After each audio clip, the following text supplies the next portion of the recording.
માર્ગદર્શન કરી રહ્યા છે. જોઈ શું કરી રહ્યા છે.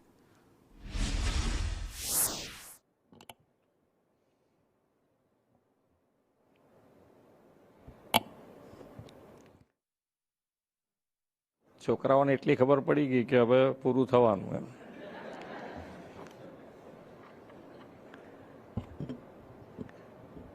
છોકરાઓની કેપેસિટી હોય ને કેટલું સાંભળવાનું. છોકરાઓ મોબાઈલ લઈને આવે છે એમ ને.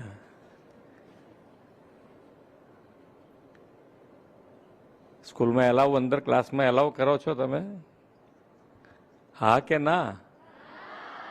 એટલે બહાર મૂકવાનો કે હંતાડીને પાછો લઈ જવાનો?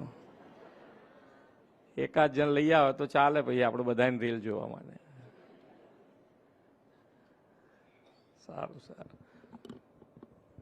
ટાઈમ નક્કી કરવો પડે. આમાં શું છે કે આ બધી વસ્તુ 24 કલાક ચાલે, પણ આપણે ટાઈમ નક્કી કરવાનો કે ભાઈ 1 કલાક તો 1 કલાક, અડધો કલાક તો અડધો કલાક, 10 મિનિટ તો 10 મિનિટ. તમારે જે નક્કી કરવો હોય તમારી રીતે મમ્મી પપ્પા સાથે બેસીને નક્કી કરવાનો કે આટલો ટાઈમ એટલે એટલો ટાઈમ મૂકી દેવાનું ફટ લઈને. પછી આમાં તો તમને બીજું કશું મગજ નહીં દોડે, આમાં જ જીવ આયા કરે પછી એમ.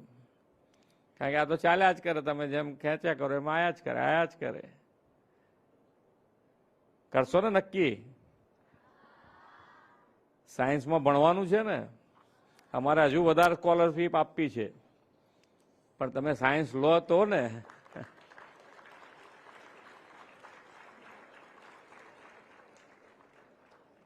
નમો લક્ષ્મી, નમો સરસ્વતી વિજ્ઞાન સાધના, મુખ્યમંત્રી જ્ઞાન સાધના મેરિટ સ્કોલરશીપ અને મુખ્યમંત્રી જ્ઞાન સેતુ મેરિટ સ્કોલરશીપ યોજના અંતર્ગત શિષ્યવૃત્તિ વિતરણ કાર્યક્રમમાં આપણી સૌની સાથે મંચ ઉપર ઉપસ્થિત મારા સાથી નાયબ મુખ્યમંત્રી શ્રી હર્ષભાઈ સંઘવી, મારા સાથી મંત્રી ડૉક્ટર પ્રદ્યુમનભાઈ વાંઝા, શ્રીમતી રીવાબા જાડેજા, ગાંધીનગર જિલ્લા પંચાયતના પ્રમુખ શ્રીમતી શિલ્પાબેન પટેલ, ગાંધીનગરના મેયર શ્રીમતી મીરાબેન પટેલ, ગાંધીનગર શહેર ભાજપ પ્રમુખ શ્રી આશીષભાઈ દવે, શિક્ષણ વિભાગના અગ્ર સચિવ શ્રી મુકેશ કુમાર, શિક્ષણ વિભાગના નિયામક શ્રી પી.આર. રાણા, આમંત્રિત સર્વે મહાનુભાવો, સૌ શિક્ષકગણ, સૌ વાલા વિદ્યાર્થીઓ, પ્રેસ મીડિયાના મિત્રો, સૌને મારા નમસ્કાર. વિશ્વ નેતા અને દેશના યશસ્વી વડાપ્રધાન શ્રી નરેન્દ્રભાઈ મોદીએ બેટી પઢાઓ અભિયાનથી દેશમાં દીકરીઓના ભણતરને ખૂબ મોટો વેગ આપ્યો છે. મોદી સાહેબે ગુજરાતમાં તેમના મુખ્યમંત્રી કાર્યકાળ દરમિયાન રાજ્યની દીકરીઓના અભ્યાસ માટે પરિશ્રમની પરાકાષ્ઠા સર્જી હતી.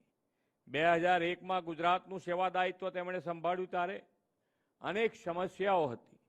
દીકરીઓનું શાળા છોડી જવું તે સમયે ખૂબ વધારે હતું અને કન્યા સાક્ષરતા પણ ખૂબ ઓછી હતી. તેમણે કન્યા કેળવણી, શાળા પ્રવેશોત્સવ કાર્યક્રમ શરૂ કર્યો. તેઓ ગામે ગામ જઈને દીકરીઓના ભણતર માટે પરિવાર પાસે ભિક્ષા માગતા. કોઈ રાજ્યના મુખ્યમંત્રી પોતે ગામે ગામ જઈને દીકરીઓના ભણતર માટેનો સેવા યજ્ઞ ઉપાડે તેનો દાખલો મોદી સાહેબે દેશમાં બેસાડ્યો. એટલું જ નહીં, મુખ્યમંત્રી તરીકે તેમણે મળતી ભેટ સોગાદોની હરાજી કરીને એની જે રકમ આવે તે કન્યા કેળવણી માટે આપવાની નવી પરંપરા ઊભી કરી. આ બધાના પરિણામે લોકોમાં પણ દીકરીઓને શાળાએ મોકલવાની જાગૃતતા વધી. શાળા પ્રવેશોત્સવ, કન્યા કેળવણી મહોત્સવની સફળતાના પગલે દીકરીઓનો ડ્રોપ આઉટ રેટ જે 37% હતો તે ઘટીને 2% જેટલો નીચે આવી ગયો છે. આપણે પણ તેમના દિશા દર્શનમાં રાજ્યમાં કન્યા શિક્ષણને વધુ પ્રોત્સાહન મળે અને કન્યાઓનું શાળામાં 100% નામાંકન થાય તેવા ઉદ્દેશથી નમો લક્ષ્મી યોજના અને નમો સરસ્વતી વિજ્ઞાન સાધના યોજનાઓ શરૂ કરી છે. પ્રાથમિક શિક્ષણ પૂર્ણ કર્યા પછી બધી દીકરીઓ માધ્યમિક અને ઉચ્ચ માધ્યમિક શિક્ષણ પર સફળતાપૂર્વક પૂર્ણ કરે તેની ચિંતા કરીને આ યોજના શરૂ કરી છે.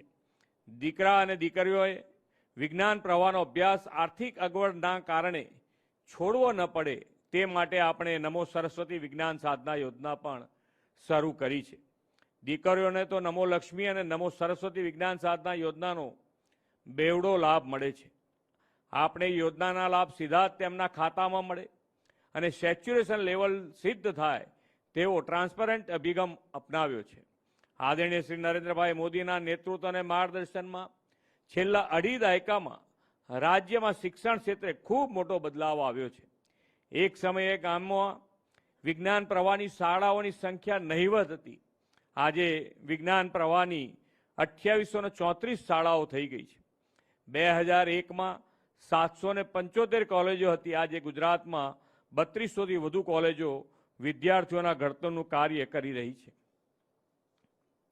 ધોરણ 12માં વિજ્ઞાન પ્રવાહ પછી એન્જિનિયરિંગમાં અભ્યાસ માટે જવું હોય તો માત્ર 139 કોલેજ હતી, જે આજે એન્જિનિયરિંગ કોલેજોની સંખ્યા પણ 288 પહોંચી છે. ગુજરાતમાં શ્રી નરેન્દ્રભાઈએ મુખ્યમંત્રી તરીકે સેવા દાયિત્વ સંભાળ્યું ત્યારે મેડિકલ સીટો 1175 હતી, જે આજે વધીને 7000થી પણ વધુ ડોક્ટરોની સીટ થઈ છે. મેડિકલમાં અભ્યાસ કરતી દીકરીઓને આર્થિક મદદ મળે તે માટે મુખ્યમંત્રી કન્યા કેળવણી નિધિ યોજનામાંથી અત્યાર સુધીમાં રાજ્યની 24000થી વધુ દીકરીઓને સહાય આપવામાં આવી છે. કેજીથી પીજી સુધીનું શિક્ષણ આપણા બાળકોને સરળતાએ મળે તેવી વડાપ્રધાનશ્રીની નેમ આપણે પાર પાડી છે. એ દિશામાં આજે 13 લાખથી વધુ વિદ્યાર્થીઓને રૂપિયા 370 કરોડ ઉપરાંતની સહાય આપી છે. વડાપ્રધાન શ્રી મોદી સાહેબે વિકસિત ભારત આત્મનિર્ભર ભારત 2047નો સંકલ્પ કર્યો છે. કોઈ પણ રાષ્ટ્ર કે રાજ્યના વિકાસનો પાયો શિક્ષણ છે. વિકસિત ગુજરાત, આત્મનિર્ભર ગુજરાતથી વિકસિત ભારત માટે આપણે વિદ્યાર્થીઓને જ્ઞાન સમૃદ્ધ કરવાની સામાજિક જવાબદારી નિભાવીએ. વિદ્યાર્થીઓમાં શિક્ષણ સાથે સ્વદેશી અભિમાન પણ જગાવીએ. એ જ અપેક્ષા સાથે વિરમું છું. ભારત માતા કી જય. વંદે માતરમ. જય જય ગરવી ગુજરાત. ખૂબ ખૂબ આભાર.